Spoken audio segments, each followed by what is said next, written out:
après-guerre, les piscines, elles, vont connaître un nouveau développement. C'est le concours organisé à l'initiative du secrétariat à la jeunesse et au sport de Joseph Comiti pour offrir à un certain nombre de groupes scolaires et de municipalités qui n'avaient pas jusqu'à présent eu les moyens de se construire des piscines, de construire des piscines économiques.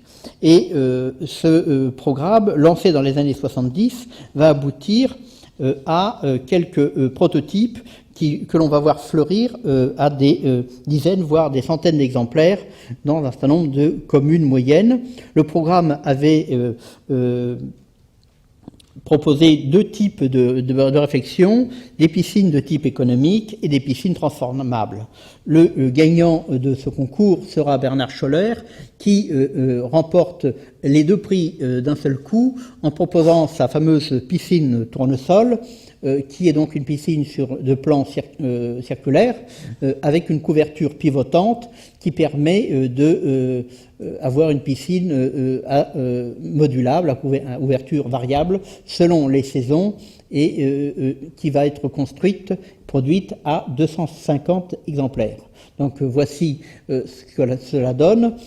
En bas, celle de Calais, en haut, celle de Chauvigny, dans la Vienne. On en trouve aussi à Paris, aux portes de Paris, sur la commune des Lilas. Et donc une piscine qui va être produite à un grand nombre d'exemplaires et qui va permettre à un certain nombre de communes modestes de disposer d'équipements de natation. Autre modèle, ce modèle construit par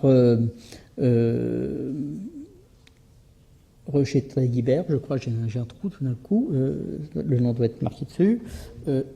Voilà, qui est une piscine, en fait, sous une structure de chapiteaux qui permet d'être découverte au beau jour et d'être couverte l'hiver.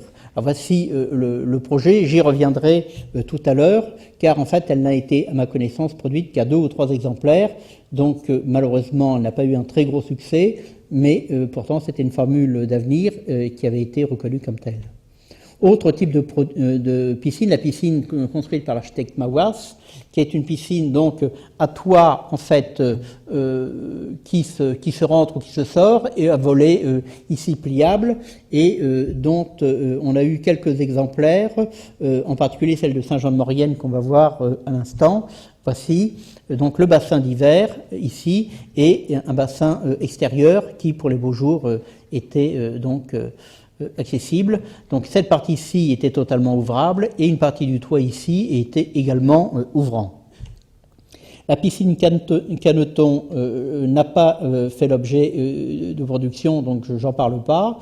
Puis la piscine Iris, qui elle aussi a été primée, qui est conçue donc sur un système de poteaux et de structures métalliques avec des glissières qui permettaient au bassin de se couvrir ou de se découvrir en fonction des saisons et qui a connu là aussi un certain nombre de réalisations. Je vous en montre une ici à Juvisy où le bassin est en position couverte, donc en position d'hiver, avec les cloisons vitrées qui sont totalement fermées.